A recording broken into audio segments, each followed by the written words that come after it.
A nuestro programa Salud desde el Alma, después de este hermoso y delicioso y muy bien disfrutado fin de semana, celebrando el Viernes Santo, el sábado y el domingo de Pascua. Hoy estamos lunes de Pascua, lunes de alegría, de resurrección. Y vamos a comenzar nuestro programa revisando algo de la última regla del Decálogo de la Sabiduría, que nos dice: cuida tus palabras. Sí, es importante remarcar un poco esto porque hay la tendencia, hay la costumbre de hablar y soltar y no saber qué es lo que se dice ese momento, porque está todo alterado la persona cuando se alteran, cuando no quieren dar su brazo a torcer, están que hablan. Así es. Comencemos con ese bendito y hermoso, los 4 acuerdos que dan la sabiduría antigua de los toltecas, ¿no? Dice, hermosísimo. Dice, honra tus palabras. Lo que sale de tu boca es lo que tú eres. Si no honras tus palabras, no te estás honrando a ti mismo. Y si no te honras a ti mismo, no te amas. Mira, así de fácil. Es un tema muy interesante para analizarlo, ¿no? Sí, mira desde la antigüedad cómo tienen ese concepto clarísimo del cuidado que debemos tener cuando expresamos algo, claro, con nuestras palabras. Si una persona es vulgar, todo el tiempo está maldiciendo, todo el tiempo está diciendo, o sea, el 80% de sus palabras son feas, agresivas y todo eso, ¿qué tiene el ser? ¿Qué mismo es él? En verdad no se quiere, ¿no? Porque eso expresa lo que tiene adentro de su corazón, de su cuerpo, de su hígado, llamemos también, ¿no? De todo su ser. Claro. Uno tiene que aprender a respetar y a honrar sus palabras. Me gusta mucho esa frase, y como decíamos, ¿no? Que la sabiduría antigua lo conoce ya a la perfección desde hace miles de años, porque ellos sabían el poder que tienen las palabras sobre todo nuestro ser, en nuestro cuerpo, y no solamente las palabras, sino los pensamientos, las acciones, y ellos sabían que se podía manifestar aquello que nosotros expresamos. Eso conviene y lo está descubriendo hace algunas décadas la ciencia, lo está comenzando a manifestar ya a través de la física cuántica, que todo está conectado con todo, que todo tiene relación y que todo tiene reacción, de modo que estamos conociendo esto y conviene que comencemos a aplicarlo ya en nuestra vida para que podamos tener una vida mejor. Nos lamentamos, nos quejamos, nos sentimos como castigados a veces o probados por la voluntad de Dios, considerando que lo que nos sucede a nosotros no tiene nada de responsabilidad nuestra. Pero ahora ya sabemos que absolutamente todo es nuestra responsabilidad. Sí, y lo más cómodo también, todo le echamos la culpa o la responsabilidad a Dios para como librarse de y también la culpa, ¿no? ¿Por qué me castigas yo que soy tan bueno? Bien, entonces es interesante saber que esta sabiduría ya es muy antigua y nosotros lo sabemos, que el cuerpo nuestro se puede programar en base al lenguaje. O sea, todo lo que yo exprese está repercutiendo en mi cuerpo. Así es. Entonces, si yo me expreso negativamente en todo, es lógico que mi cuerpo no es sano, mi cuerpo se enferma, mi cuerpo se llena de cantidad de enfermedades. O sea que no es la mala suerte ni que por qué a mí, es que yo causo esta situación dentro de mi cuerpo.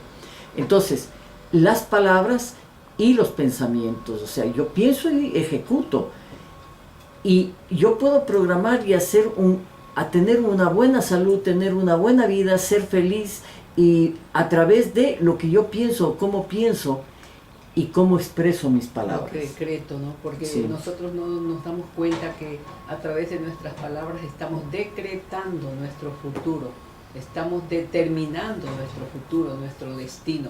Claro. Y como también se conoce ya en la actualidad que el 90% del ADN que no se conocía y que la ciencia lo consideraba chatarra, contiene justamente la información del universo.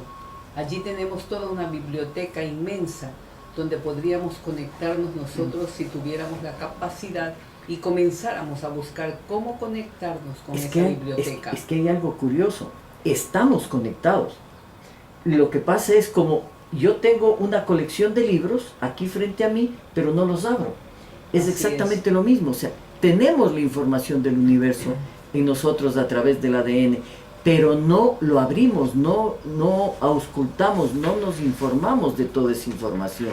Y hay muchas técnicas, ahora están saliendo técnicas, hay cursos, talleres que a uno le dan las técnicas necesarias para poder desarrollarlo.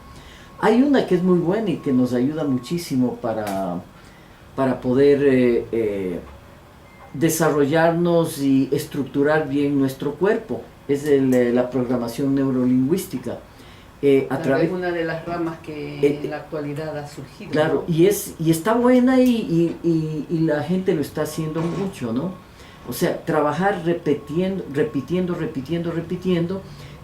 pensamientos, frases, para que eso se vaya creando una impronta, una memoria en el cuerpo, y el cuerpo comienza a actuar de acuerdo a esa información que le estamos dando repetitiva. Sobre todo tomar conciencia de que a veces lanzamos frases y palabras que hemos escuchado desde nuestra niñez, mensajes totalmente negativos, pero como han sido tan frecuentes en el vocabulario de nuestros padres, de nuestros ancestros, los seguimos repitiendo y no nos damos cuenta del poder que tienen.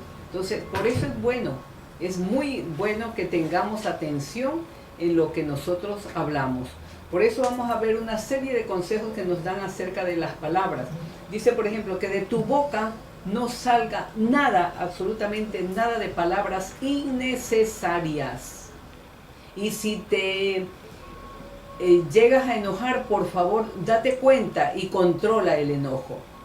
Ojalá pudiéramos tener eso presente, ¿no? Claro, ahora, esto pues también se acostumbran porque los padres mismos se expresan de esa manera en la casa.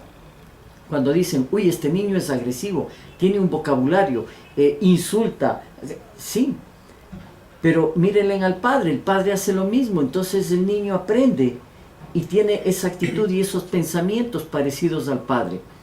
Pero es porque escuchan todo el tiempo y se acostumbran a ese tipo de vocabulario y de pensamientos. Por eso dice que de tu boca no salgan palabras innecesarias, que solo salgan las necesarias.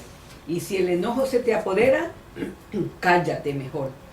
O sea, darse cuenta es el problema principal, es ese. ¿Qué otro pensamiento? Sí, pero también es cierto que, ¿y por qué uno tiene que callarse cuando está enojado? Porque cuando está enojado ya no piensa. Ya es una reacción violenta, agresiva, ya se convierte como una defensa de qué, no sé, pero es yo me defiendo, entonces yo no permito, yo no dejo que me hagan daño, que me ataquen, y comienza una guerra de palabras que ni siquiera él mismo escucha, porque a veces se les ha preguntado, ¿y tú qué dijiste? No sé qué dije, cuando ya están tranquilos, no sé qué dije, es una violencia que sale de su corazón. Entonces debemos tomar conciencia de eso, o sea, si estoy enojado mejor me callo, no digo nada, porque voy a lastimarme y voy a lastimar a mis seres queridos o a la persona que está dialogando conmigo.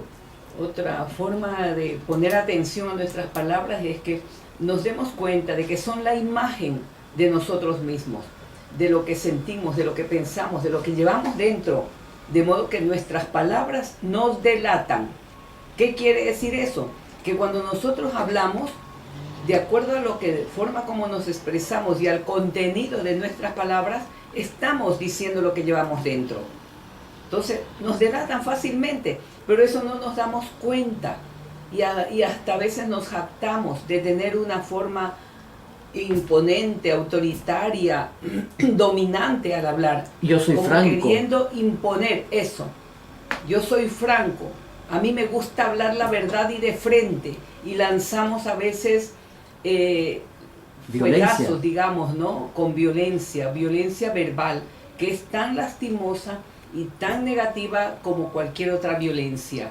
Y más aún cuando esta violencia se hace en la infancia y son los padres, la máxima autoridad que tienen los niños. Cuando se hace esta violencia verbal, se causa muchísimo daño a quienes lo reciben. Sí, mira, ¿qué es lo que nos gusta a todos los seres humanos?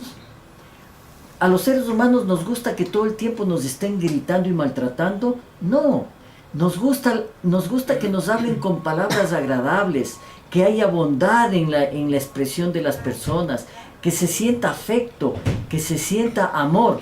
Pues así mismo nosotros tenemos que expresarnos.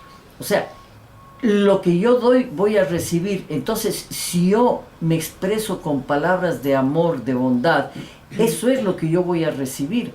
Porque las personas agresivas no se van a acercar mucho a mí, ¿sí?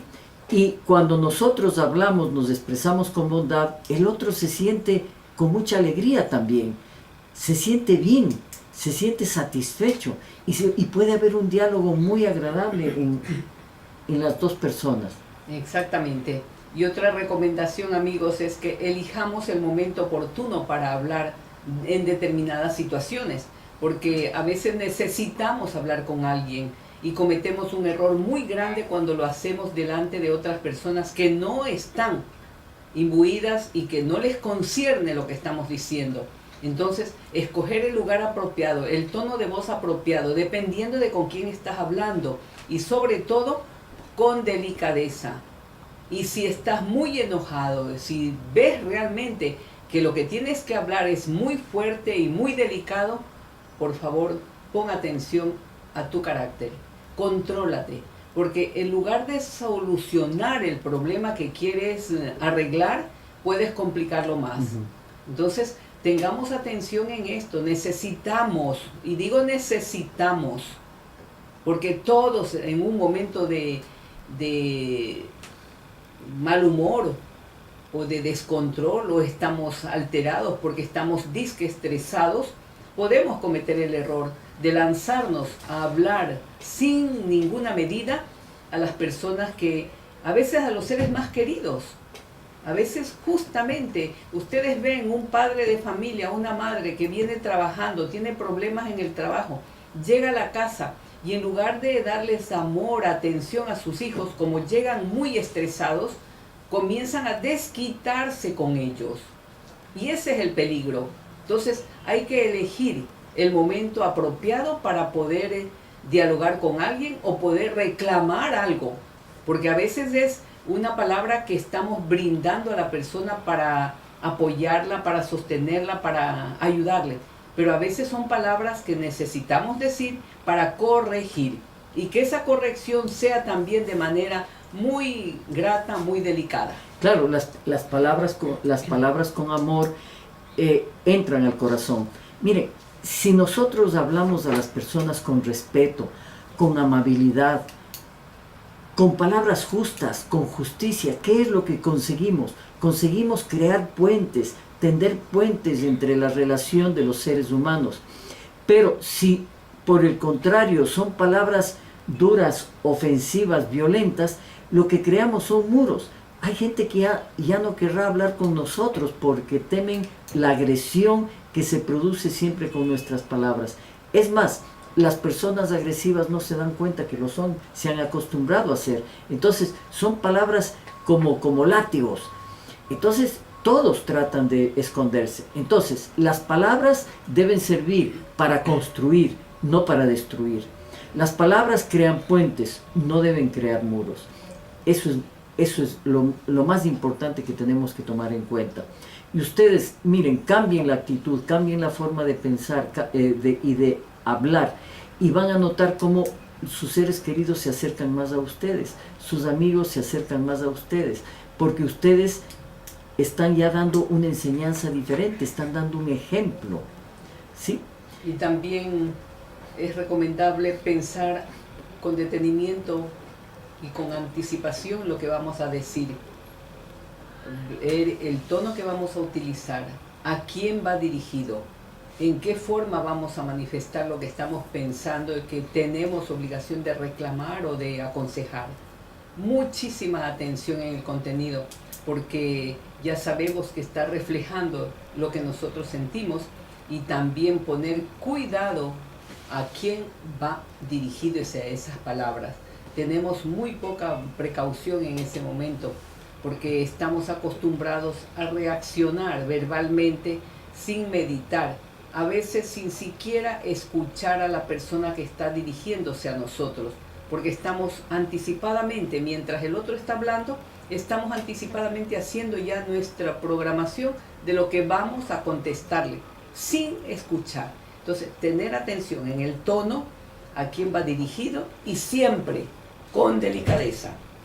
Entonces a veces sucede que estás hablando con alguien, tú le estás explicando a alguien y la otra persona comienza a hablar en otra tonalidad y de otro tema, y tú le preguntas, ¿de qué estás hablando? Pero si yo estaba hablando de esto, claro, por lo que dice Eufemia, ese momento comenzó a pensar, a reaccionar tal vez de una frase que escuchó, y se distorsionó la conversación, ya no tiene sentido. Entonces, lo que tenemos que hacer es hablar con sencillez, con naturalidad, ¿sí? Así cualquier persona nos puede entender. Exacto. Hasta la persona más ignorante, hasta un niño, hasta el más sabio, niño. Todos pueden entendernos fácilmente. La naturalidad es básica, ¿no? Sí. Entonces, porque también hay palabras que hieren mucho.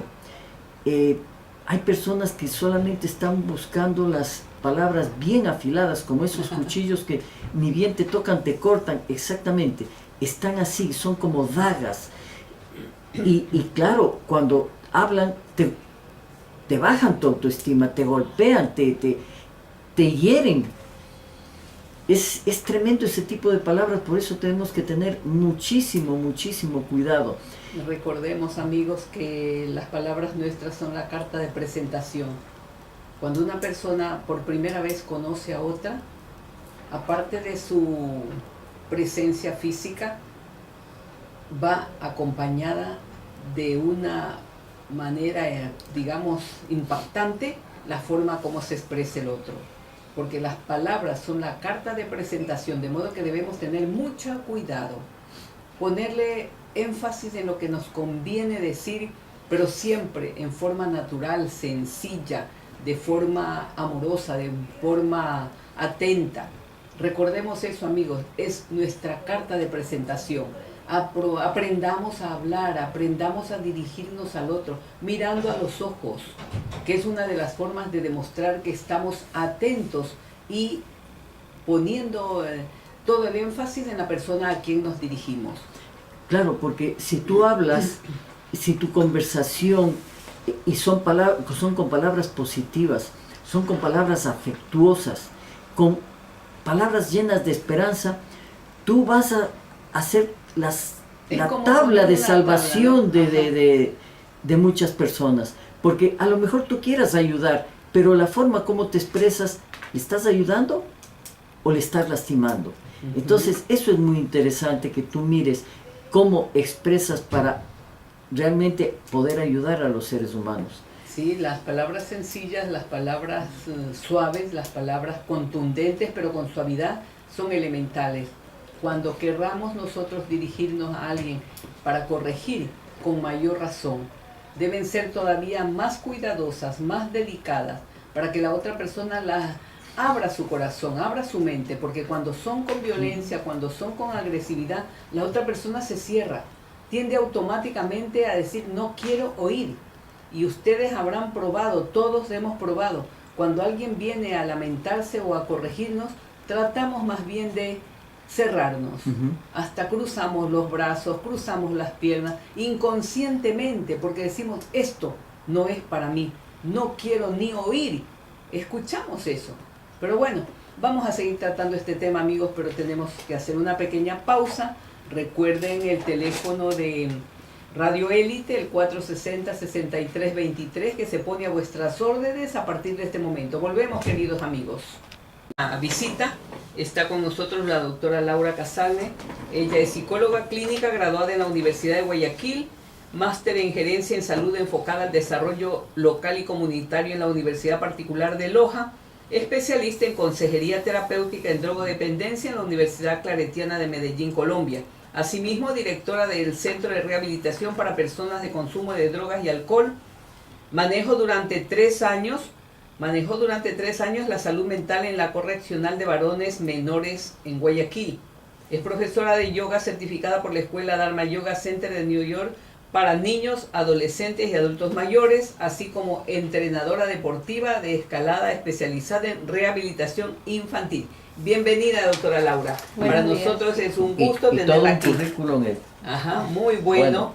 Gracias. Y el punto que queremos tratar, ya que estamos hoy día recordando el Día Universales, ¿no?, del autismo, importantísimo tema, porque nos va a permitir que hagamos conciencia de qué podemos hacer por estas personas que desarrollan esta patología. Bienvenida, doctora Laura. Gracias, buenos días. Vamos a ver entonces, celebrando de esto, todo lo que se ha trabajado aquí a nivel de psicoterapia con los pacientes que desarrollan el autismo. Sí, pues aquí nosotros en el Ministerio de Salud Pública tenemos una herramienta fundamental en todas las unidades operativas, que es el test de Denver. Con el test de Denver, que se lo utiliza a nivel internacional, podemos nosotros desde que los niños nacen hasta los 6 años evaluar cómo está su neurodesarrollo, es decir, evaluar las 4 áreas funcionales de los niños, que son el área social, el área de lenguaje, el área de psicomotricidad fina y gruesa. Dentro de esta evaluación nosotros podemos detectar mediante cada etapa, es decir, cada año, una evaluación de acuerdo al desarrollo. Y desde ahí se puede dar indicios de que un niño está teniendo dificultades en su desarrollo. O sea, se puede esto pesquisar, digamos, y diagnosticar muy a tiempo. Sí, muy a tiempo. Y mientras más rápido sea el diagnóstico, mejor pronóstico de vida va a tener. ser mejor, ¿no? Exacto, porque nosotros hacemos la evaluación del test. Luego de esto vamos viendo qué área no está de acuerdo a la edad cronológica. Perfecto. ¿Ya? Y se lo puede derivar a un especialista, por ejemplo, un especialista de lenguaje o un especialista de estimulación temprana, de psicorrehabilitación, o también, en dicho caso, en muchas veces se les da orientación a la familia para que ellos puedan en casa manejar también una estimulación. Perfecto. Y luego de esto, con el criterio ya de los especialistas, se puede dar a conocer si la persona tiene o no un diagnóstico. En el caso de hoy, una persona que tenga ya diagnosticado el autismo, para buscar un centro especializado, ¿no? Como usted decía, mientras más pronta la detección, mejor pronóstico de vida va a tener. Aquí hay centros especializados que puedan ayudar el problema del autismo. Yo he conocido algunas personas que no saben cómo manejar esto con sus hijos. Sí, aquí nosotros dentro del Ministerio de Salud Pública tenemos el CRIE, el CRIE que está ubicado en el sur de la ciudad, cerca de la base sur. Es un lugar donde se realiza específicamente rehabilitación a todas las personas que tienen discapacidad, dentro de las cuales también van los niños que tienen un posible diagnóstico autista, no un posible porque hasta que lo confirme el especialista, que en este caso es el psiquiatra y el psicorrehabilitador, y ellos ahí reciben en una edad muy temprana rehabilitación ocupacional, educativa, el de lenguaje, para luego ingresar a la escuela de una manera regular, como todos los niños. Claro, poderlos incluir, ¿no?, en las escuelas. Ese es el objetivo. El objetivo. Y ahora, ¿desde cuándo se comienza a poner más atención al autismo? Porque según las estadísticas, esta lesión, llamémosle, esta patología, esta alteración, ha ido creciendo últimamente, muchísimo. ¿Qué se sabe de aquello? ¿Cuál es la causa? ¿Por qué se presentan más casos ahora? Yo creo que actualmente se puede decir que hay más casos porque hay mayor conocimiento. Yo creo que es eso. Se detecta mejor. Se detecta mejor, se diagnostica mejor. Antes tal vez se los incluía dentro de un grupo muy general de patología, ¿no? De discapacidad. Probablemente. Exacto. ¿no? Entonces, ahora, ¿por qué ahora hay tantos niños que tienen un diagnóstico así? Porque también hay muchos especialistas que se han dedicado al estudio del desarrollo infantil. Y a partir de esto nosotros podemos clasificar adecuadamente cómo vamos a resolver dicha deficiencia de su desarrollo. ¿Cómo puede un familiar diferenciar que su niño tenga autismo o tenga alguna alteración mental? El familiar tal vez no pueda. Sí, por supuesto que sí. Pero a ver, lo aconsejable, el primer paso es siempre ir desde que nace el niño a una atención integral de salud, es decir, una atención médica, una atención psicológica, no solo para el niño, sino también para la madre, porque recordemos que nosotros dentro del ministerio tenemos un programa en donde se vela desde el momento de la concepción hasta que el niño tiene 2 años de edad.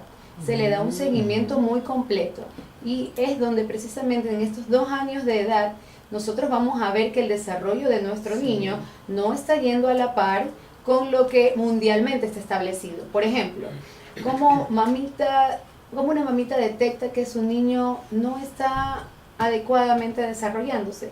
Cuando vemos un niño que lo llevamos al médico, pero el niño no puede elevar su cabecita, no puede sentarse al mes que debería. Claro. No todos los niños son iguales, ¿no? Sí, pero tenemos una referencia. Claro. Y el test de Denver es una herramienta esencial. ¿Por qué? Porque nosotros vamos viendo mediante cada periodo del niño si el niño cumple o no cumple la función que mundialmente debería cumplir. Entonces es muy fácil detectar. Uno le pregunta a la mamita, bueno, ¿cómo está el bebé? No, el bebé no camina, tiene 2 añitos y no camina. Entonces ahí vemos nosotros algo muy importante para poder diagnosticar o para poder estudiar mejor qué está pasando con las otras áreas de su desarrollo. También, ¿cuáles son las causas que originan este mal? ¿Qué autismo se conoce hasta ahora? Claro, a ver, lo que se conoce es muy variado, porque definitivamente una causa muy específica no existe. Lo que hay es muchas hipótesis, ¿no? Que uno las puede buscar dentro de los conceptos que vemos del autismo. Unas personas refieren que el autismo es un daño neurocerebral, otros refieren que es un trastorno psicológico. Entonces va a ser muy diferente las causas que nosotros vamos a tener para esto, ¿no? Pero lo que sí sabemos es que es algo muy manejable, siempre y cuando tengamos la atención adecuada, integral adecuada. ¿Y cuál es el manejo que se debe hacer? ¿Cuál sería la recomendación para papá, para mamá, que están sospechando que hay esto? ¿Y qué características principales incluye el test de Denver para que se pueda llegar al diagnóstico? Ya, a ver, lo principal es acudir siempre a una persona que tenga conocimiento de salud. Eso es lo principal, no dejarse llevar por lo que diga, por ejemplo, la vecina, el familiar, porque todos tenemos casos distintos, ¿no? Entonces, si yo ya veo que sospecho que mi niño, mi bebé, no está de acuerdo al funcionamiento que los otros deberían, los primitos, los hermanos, llevarlo a una persona que conozca de salud. Y en el test de Denver, con nuestra herramienta, nosotros verificamos específicamente cómo está el desarrollo del niño. Motriz grueso, motriz fino, de lenguaje a nivel social. Porque recordemos que el autismo interfiere mucho en lo que es en la parte social y de lenguaje, tanto la verbal como la no verbal. Sin embargo, de niños sí tenemos un leve retraso en la parte motora. Entonces, a la larga no lo está, pero al inicio sí. Entonces, ese es el primer indicio que nosotros podemos detectar. O sea, vienen a veces niños de 5 o 6 años recién a la consulta, ¿verdad? La consulta psicológica, y cuando uno les pregunta acerca del pasado del niño desde el embarazo, fue un embarazo muy bueno, nació muy bien, sin complicaciones. Pero ¿qué pasa? Tenemos este niño que camina muy tarde, que habla muy tarde, que no socializa, y ahí nosotros vemos estos indicadores, ¿no? Que no están yendo a la par. Claro, como no se conectan con la realidad. Con la realidad, entonces es difícil enseñarle estas cosas primordiales que necesitan, que caminar, que comer.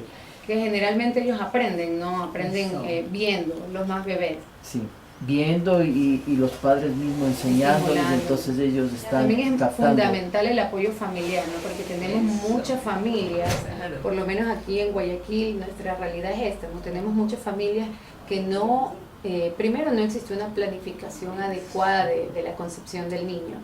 ¿Y qué pasa luego de esto? Que psicológicamente los padres no están preparados para asumir este rol de responsabilidad tan grande, ¿no? Sí. Y es ahí cuando vemos a niños que pareciera una leve discapacidad, pero no, son realmente niños que no han sido estimulados en casa. Por eso siempre se recomienda en la consulta no solo la intervención del especialista, sino también la intervención familiar. Todo, porque el niño puede recibir, por ejemplo, 3 veces a la semana su terapia de lenguaje en nuestros centros de rehabilitación. Pero ¿qué pasa si en casa mami o papi o abuelito, tía no lo estimulan? O sea, solamente esperan que el especialista arregle el problema. Ahora, estos programas también van incluidos los padres, porque yo entiendo que los padres tienen que recibir un entrenamiento, una preparación, primero una aceptación de su realidad. Un golpe tremendo. Y luego pues ya aceptando qué es lo que tengo que hacer, cómo tengo que manejarme con mi hijo. Sí, precisamente les cuento algo muy personal. Yo, cuando mi niño era más pequeño, recibió terapias de lenguaje y la terapista de lenguaje no solo le enseñaba a los niños, ¿no?, la propia terapia de lenguaje, sino que también nos daba en un folletito qué hacer en casa. Qué hacer en casa, y ya va a depender mucho del compromiso que como padres tengamos, ¿no?, para mejorar la situación. Para que esto avance rápido. Y hablando del autismo propiamente, antes de nosotros poder derivar al niño a un centro de rehabilitación, nosotros hacemos una terapia psicológica con los padres. Sí. Es muy, muy importante. Creo que es lo primero. Exacto, ¿no? Porque lo primero que ellos piensan es que es un problema, y realmente no es un problema, es una condición diferente a la vida que regularmente todas las personas llevan, ¿no? ¿Y se puede revertir? No. El trastorno autista se detecta a partir de los 2-3 años y va a durar todo el ciclo de vida. Pero es algo que sí ellos pueden manejar, es algo que ellos pueden integrarse en la parte laboral, mantener relaciones afectivas muy sanas incluso, porque ellos tienen otra forma de ver la vida. Mira, o sea, una persona adulta que está ya catalogada, diagnosticada como autista, puede desempeñarse en sus funciones. Sí, por supuesto. Sí, dependiendo del grado de autismo también. Dependiendo del grado de autismo también que tenga, ¿no? Mira. Claro, por ejemplo, las personas con Asperger, les cuento algo. Exacto. Nosotros, yo pertenezco a un centro de salud. Ya. Y en mi centro de salud yo trabajo mucho con jóvenes, Ya. en los cuales, como yo era deportista, yo los llevo a practicar el deporte que yo antes hacía cuando era joven. Y precisamente en este grupo había un niño con autismo, tenía Asperger. Y él fue al deporte y no sabe, es el mejor, es muy bueno. Y realmente eso me da mucho orgullo, ¿no? Orgullo por haberlo descubierto, Claro. pero orgullo porque tiene unos muy buenos padres que lo llevan todos los días al deporte. Orgullosa porque los entrenadores pudieron aceptar la idea de incluirlo en este deporte, de alentarlo, porque no va a ser el trabajo igual que los demás jóvenes. Qué bien. Ajá. Tenemos Sí, que hacer vamos. una pausa, sí. Ajá. Nos vamos, amigos, a un pequeño corte y estaremos inmediatamente con ustedes continuando nuestra entrevista con la doctora Laura Casane aquí en Radio Élite en su programa favorito, Salud desde el Alma. Nuestro programa Salud desde el Alma aquí en Radio Élite, y continuamos entrevistando a la doctora Laura Casane. En este momento vamos a ver una pregunta importante que yo tengo, así como el caso que nos cuenta, ¿no?, acerca de este niño que se descubre el potencial que tiene y la afinidad y la inclinación por el deporte. Tal vez sería bueno que me imagino que así lo hacen, dentro de la psicoterapia y de la evaluación se pone atención a cuál puede ser el potencial primario de ese niño joven autista. ¿Se puede investigar eso? ¿Se hace eso? Sí, se hace. Realmente cuando ellos ya entran en una etapa de adolescentes, tienden a que en la psicoterapia tengan mucha empatía con el terapeuta, ¿no? Va a depender también mucho de la empatía que genere el terapeuta. Y a través de estas entrevistas, a través de este diálogo, se puede descubrir cuál realmente es el interés que tiene el joven, ¿no?, el que comienza a tener. Y a través de eso se va investigando poco a poco. ¿Para qué? Para sembrarle incluso esta semilla a él, para que los familiares puedan a la larga buscar algún proyecto y él pueda desarrollarse, enfocarse. Como bien hablábamos, estos niños tienen mucha distancia de cosas negativas y enfocadas en cosas positivas. Es importante de la familia buscar algo positivo para que ellos puedan desarrollarse. Claro, aquí, esto es una trama ahí de muchos hilos. Si bien es cierto, como estuvimos hablando fuera de micrófonos, que estos niños no están contaminados con toda esa basura que produce la sociedad. Entonces, porque ellos no se conectan, entonces están puros y se puede ver los potenciales. Ahora, el problema es la familia necesita volverse terapeutas también para con los niños. ¿Por qué? Porque la familia, el padre o la madre, dicen, ok, me voy a sacrificar, me tocó sacrificarme esta vida, y tratan de llamar la atención y que los quieran, los engrían, los vean con misericordia, porque tienen un niño autista, un niño enfermo, entonces ellas se sacrifican por eso, y al niño no le dejan desarrollar, porque ellas se convierten en el pensamiento, los ojos, las manos y todo del niño. ¿Qué hay que hacer con ellos? O sea, ese es el principal problema de estos niños, son sus padres. Educación.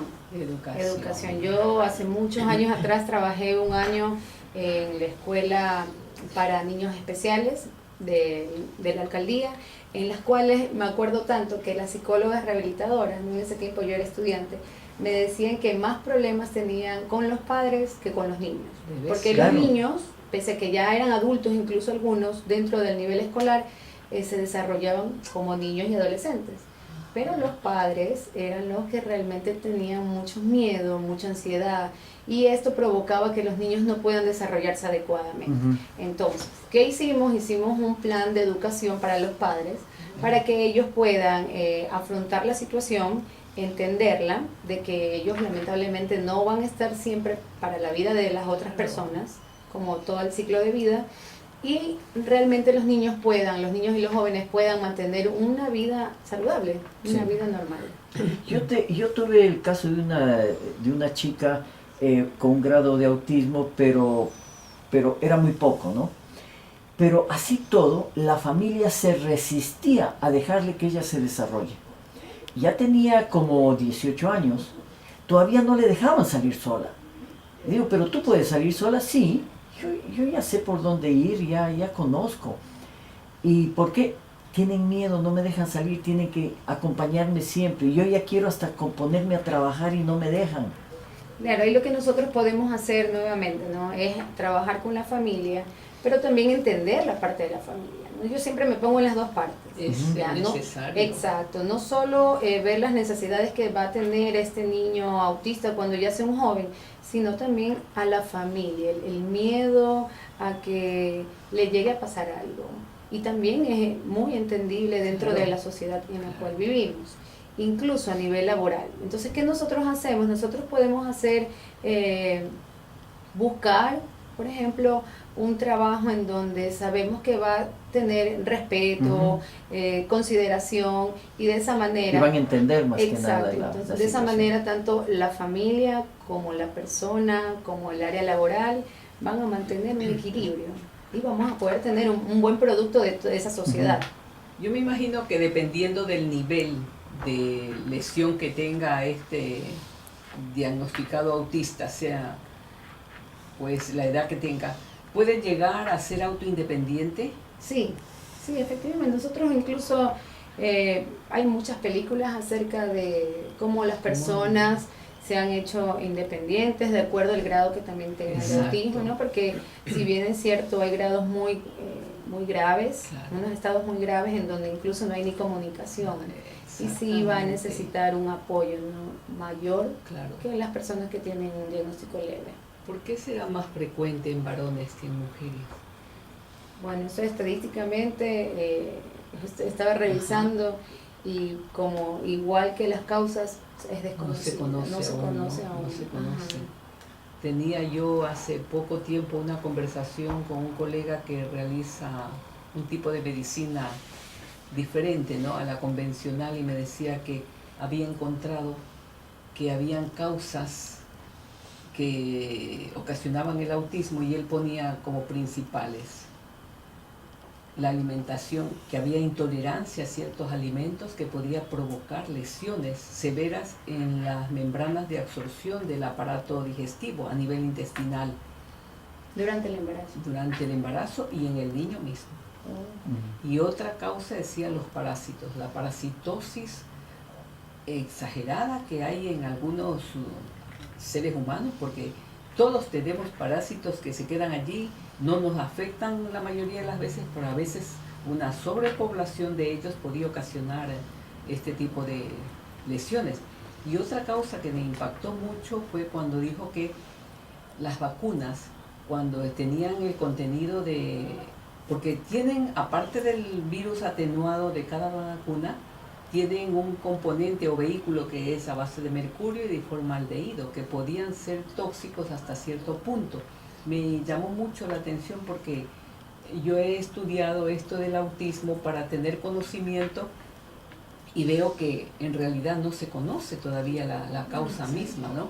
Pero hay muchas investigaciones en la actualidad, ¿no? Incluso con la parte alimenticia, sí, yo he visto, por ejemplo, en los niños hiperactivos, actualmente hay un gran movimiento acerca de qué alimentos descontinuar para que la parte de la hiperactividad disminuya sin la medicación. Me parece algo muy interesante. Ayudar, ¿no? Puede ayudar, y lo mismo de las parasitosis. A mí me llamó muchísimo la atención porque nunca se había relacionado esto.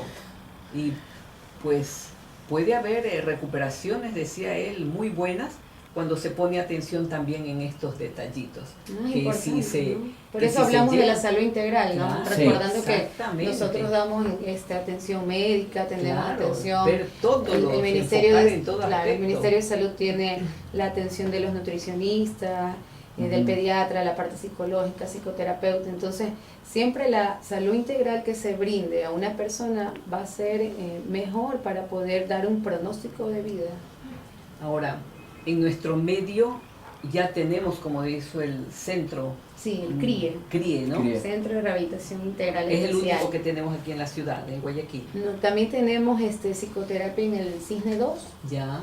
Ajá, que es un centro que también nosotros tenemos. Bueno, eso para nuestros amigos que están escuchando. Sí, pero lo primordial, la recomendación primordial es acercarse al centro de salud más cercano a su domicilio. Perfecto. Ya, a partir de ahí nosotros tenemos un sistema de referencia en los cuales en el primer nivel, que son los centros de salud, se puede dar la evaluación y un presuntivo diagnóstico por el especialista, porque recordamos que también nosotros tenemos especialistas en los centros de primer nivel.